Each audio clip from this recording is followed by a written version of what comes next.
대표님, 경영진 분들, 재택근무나 선택적 근로제가 그렇게 쉽게 도입할 수 있는 문제가 아닙니다. 가장 최악의 경우 말해도 될까요?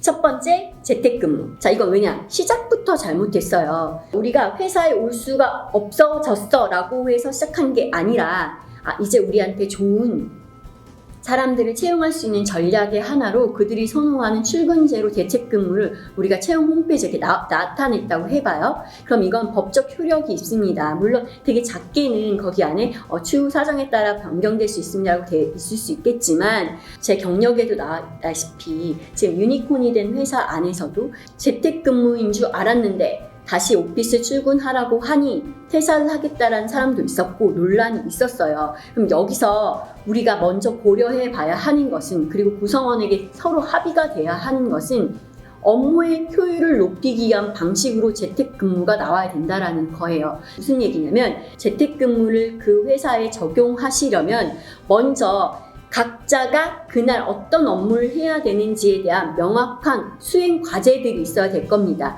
그러니까 성과 관리 시스템이 정확하게 구현되어 있어야 해요. 멋진 툴을 쓰라는 것이 아니라 전사 목표, 그리고 전사 목표를 이루기 위한 잘 연계된 팀의 목표, 그리고 팀의 목표를 잘 달성하기 위한 그 팀 각각 구성원 간의 목표, 그리고 목표까지가 아니더라도 그 각각이 헌신하고 있는 수행 과제가 잘 연계되어 있어야 되고, 이것이 최소한 주간 업무 보고, 주간 업무 미팅 안에서 우리가 팀의 목표를 달성하기 위해 각자 이번 주에 어떠한 업무에 집중해야 할 것이고, 또 지난주엔 어떤 것들을 했는데 여기에 대한 회고를 바탕으로 이번 주엔 더 이렇게 해보자 라는 식의 정규 미팅들이 꼭 있어야 돼요. 그래야지 이것을 바탕으로 각 요일에는 무엇을 할 것이고 왜 이때는 이게 제대로 안 됐는지를 돌이켜볼 수 있는 일일 업무 보고를 실은 저는 재택을 할 때 같이 하기를 강력히 권해드립니다.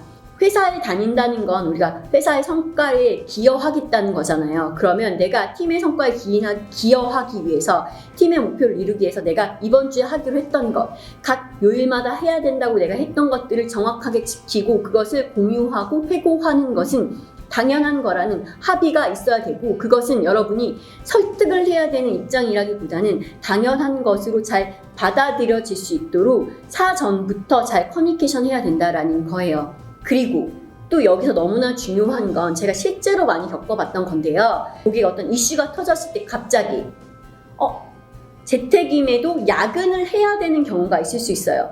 그랬을 때 그걸 요구하는 분들이 계십니다. 저 회사의 요구 때문에 어쩔 수 없이 이렇게 늦게 밤새까지 일했는데 이거 추가 근무 수당 주셔야 되는 거 아니에요? 라고 하는 논쟁이 굉장히 많았어요. 많은 회사의 시행착오를 겪어서 가장 합리적이라고 봤던 건 뭐냐면, 역시나 근로기준법에서도 명시되어 있는, 여러분, 추가 근무 수당은 근로의 감독과 지시가 있을 때 줘야 되는 거예요. 그런데 이렇게 이슈가 터졌다 하면 근로의 감독과 지시가 있었던 거죠. 왜냐면 회사가 자 이거 빨리 대응해 라고 했던 거라고 한다면 그게 사전에 이러한 이슈 때문에 제가 오늘 야근해야 됩니다. 아니면 너무나 긴급하다면 사후에 그런 것에 대한 게 품위서가 올라오고 거기에서 오케이 했다면 거기에 대해서는 재택이라 할지라도 추가 근무 수당을 주는 것이 일반적이고 합리적이더라고요. 그런데 이런 거 없이 그냥 재택근무 도입하시면 정말 연락 안 되고 두절되고, 그래서 슬랙에 근무 중이니 아니니 표시해야 되고 이런 수많은 논쟁이 생깁니다. 그래서 재택근무 도입하실 때 성과 관리 시스템 마련하고 매일매일마다 저희 몇 시에 근무 시작했으면 몇 시에 종료했습니다 라는 것들이 서로 커뮤니케이션 되도록 하고 하는 일련의 과정들이 같이 준비되어야 될 거예요. 그렇지 않으면 여러분이 그래 재택근무 내가 잘 이렇게 쪼면 되겠지, 그럼 빨리 좋은 사람 데리고 와야지 해서 섣불리 재택근무 도입하셨다가 다시 백 하시잖아요. 하면 안 되겠다. 그럼 신용을 잃습니다.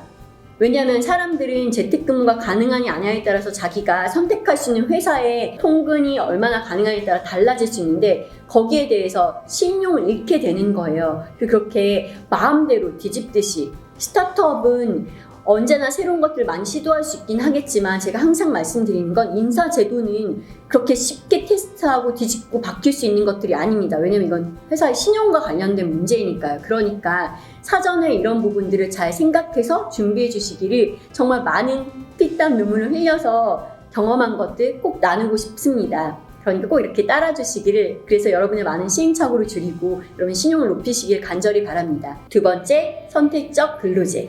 선택적 근로시간제는 자기가 출퇴근 시간을 임의로 정할 수 있습니다. 그렇지만 의무 근로시간대는 근무하셔야 되고요. 이 통상 주기를 한 달로 보고 놓고 하는데 이게 어려울 수 있으니까 보통은 40시간 안에서 어떤 날은 내가 8시간 근무하고 어떤 날은 4시간 근무하고, 만약에 핵심 근무 시간이 4시간이라면 그리고 또 어떤 날은 그럼 12시간을 근무하시는 거겠죠. 그렇게 해서 주 40시간을 맞추시면 되는 건데요. 자, 이것도 많은 회사가 하고 있어요. 그런데 이것도 진짜 많은 문제가 발생했습니다. 자, 어떤 문제가 발생했을까요? 보통 10시부터 3시까지 의무 근로 시간대를 정해요. 그러니까 이 시간대는 꼭 다 일을 하자. 재택이든 오피스 출근이든 이렇게 해서 많이 하는데 제가 생각하지도 못했던 폐해가 발생했습니다. 여러분 여기서 사전에 꼭 알고 계셔야 되는 게, 제가 점심시간이라고 하는 것은 근로기준법에서 정해준 휴게시간을 합친 거예요. 뭘 합친 거다? 4시간 근무한 것에 대해서 30시간 휴게시간을 줘야 된다고 법적으로 해놓은 게 있어요.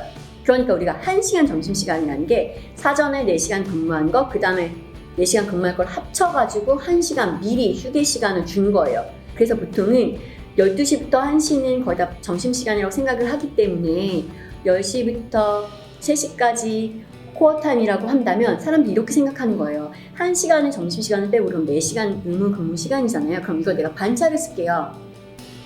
그럼 나는 반차를 쓰고 그 하루 일을 안 하는 거예요. 이거 선택적 근로니까 정말 생각하지도 못했던 건데 이렇게 악용하는 사례가 있더라고요. 그럼 이거 어떻게 막을 수 있냐?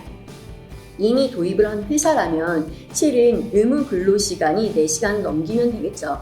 10시부터 4시까지라든가 하는 걸로 의무 근로 시간대를 더 연장하면 되고요.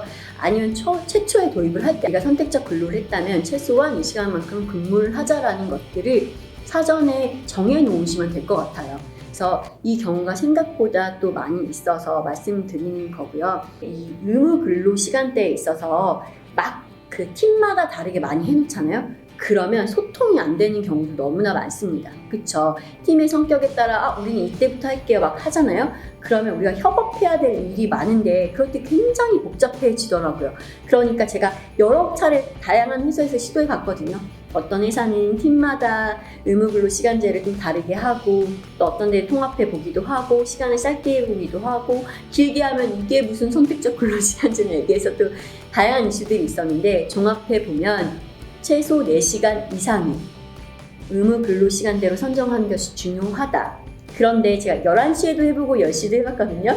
11시에 하잖아요. 그러면 10시에 회의를 잡으면 사람들이 화를 내더라고요. 왜 의무 근로 시간제가 아닌데 회의를 잡냐라는 거예요. 경영진 분들께도 권유드리는 것은 이 의무 근로 시간대에 거의 미팅을 맞춰서 잡아주시긴 하시면 좋을 것 같아요.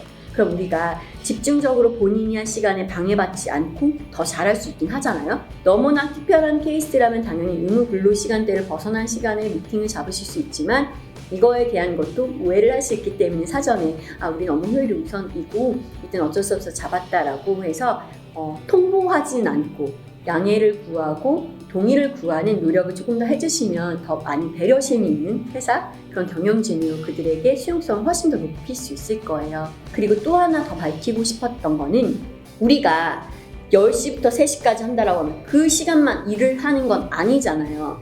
내가 그 시간에만 다른 사람한테 업무 요청을 받을 수 있는 건 아닌 겁니다. 그래서 우리가 꼭 같이 하는 게, 여러분이 슬랙을 쓰든 잔디를 쓰든 업무용 메신저에 아니면 내가 이 시간대에 근무하고 있으면 알리는 것. 그래서 내가 근무 중이라고 표시해서 내가 이 사람한테 연락을 하면 바로 대응을 하겠구나라고 예측할 수 있도록 하는 장치들은 너무나 필요하더라고요.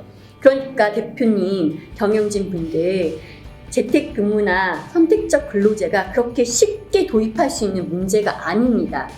내가 더 좋은 사람 쉽게 뽑을 수 있는 거 아니야? 라고 생각하기에는 이 무게감은 생각보다 너무나 무겁고, 제가 진짜 피눈물 흘리면서 배웠던 건 구성원이 성숙되어 있어야 하고 성과 관리 시스템과 출근에 대한 이해도, 우리가 업무는 회사에서 일을 하든 재택에서 일을 하든 어떤 일을 한다라는 것은 성과를 내는 것에 그 목적이 맞춰져야 되고, 그러니까 효율화의 목적이 맞춰져야 된다는 것에 대한 당연한 전제와 거기에 대한 동의가 기본으로 깔려 있어야 되겠구나. 그런데 생각보다 이 전제가 동의가 되지 않은 경우가 많을 수 있으니 꼭 도입하기 전에 사전에 다양한 변수에 대해서 우리가 이 목적과 어떻게 사용할 것이며 이런 것에 대해서는 출근하는 것이 우선이고, 이때는 코어타임이 아니더라도 반응을 하는 것이 우선이다에 대한 것들에 대해서 상세하게 설명해야 될 필요는 있다라는 것, 그리고 되게 굉장히 촘촘하게 이런 설계를 잘 하셔야 된다. 그렇다면 당연히 출퇴근을 기록할 수 있는 툴도 같이 도입을 하셔야 되는 거고요. 그렇죠? 그리고 업무 프로세스 잘 공유할 수 있는 것에 대해서 그런 장치들도 다 같이 마련하셔야 된다는 것.